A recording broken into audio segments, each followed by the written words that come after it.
Ces volcans qui n'ont pas une forme de cône, ils ont une forme de dôme. À quoi ça ressemble un dôme ? Bien, pensez à une boule de glace, qu'on fait une boule de glace avec la cuillère à faire une boule de glace, eh bien ça fait un peu comme si on coupait un ballon en deux. Ben. Voilà, un dôme.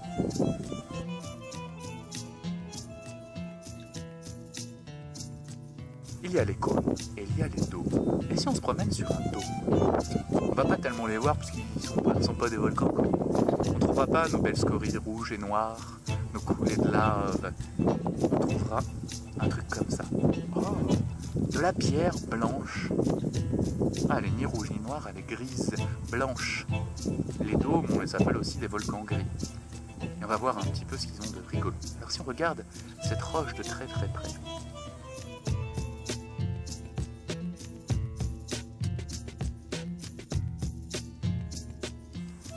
il y a plein de cristaux, plein de petits morceaux noirs dans la roche blanche. Ah, ça c'est joli, les cristaux. Et alors, c'est absolument magique. La lave des dômes, qui fait les volcans en dôme, et qui fait cette roche blanche, grise, c'est pas la même lave que celle des cônes qui postillonnent. Pour postillonner, moi ma salive, elle est très liquide, elle est très fluide, elle coule. J'arrive à baver et faire des coulées de lave. Dans les dômes, la lave n'est pas comme ça. Elle ressemble pas à de l'eau qui coule, elle ressemble un peu à du caramel ou du miel. Elle a du mal à couler. Elle n'est pas très fluide. Et alors cette lave-là, elle n'arrive pas à couler. Quand elle essaie de sortir, elle sort tout doucement. Comme si vous faisiez sortir tout doucement du dentifrice en appuyant.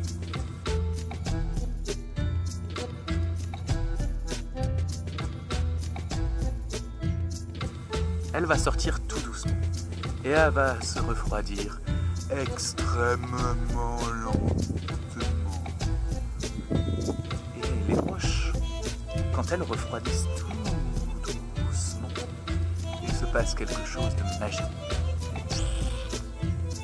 Pour comprendre pourquoi c'est magique, imaginez qu'on fasse un gâteau. Allez, on va faire un clafoutis aux cerises. On fait la pâte. C'est tout liquide et on met dans le morceau de cerise dedans, on mélange tout ça, on met dans le plat et quand ça cuit, ça cuit vite. On se coupe une part et il y a des cerises partout dans la pâte.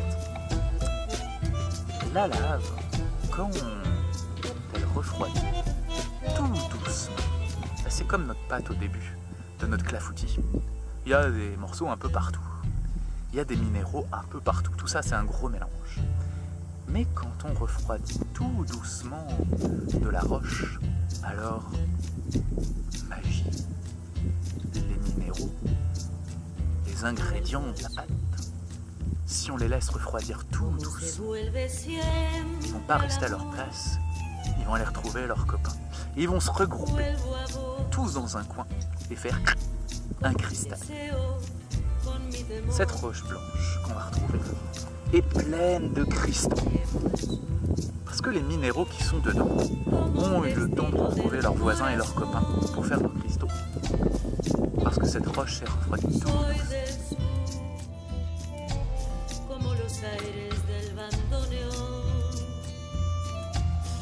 Pour vous dire à quel point c'est magique, c'est comme si notre clafoutis aux cerises, quand on le mettait au four, si on le faisait cuire tout doucement, à la fin, au lieu d'avoir des cerises un peu partout, on aurait toutes les cerises dans un coin du gâteau et aucune de l'autre côté.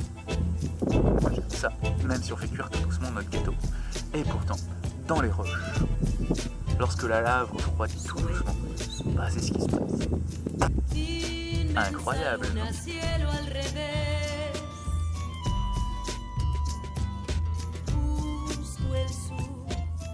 Voici les minéraux de la roche grise des volcans gris qu'on appelle des dômes et qui ont une lave très pâteuse comme le dentifrice ou comme le caramel.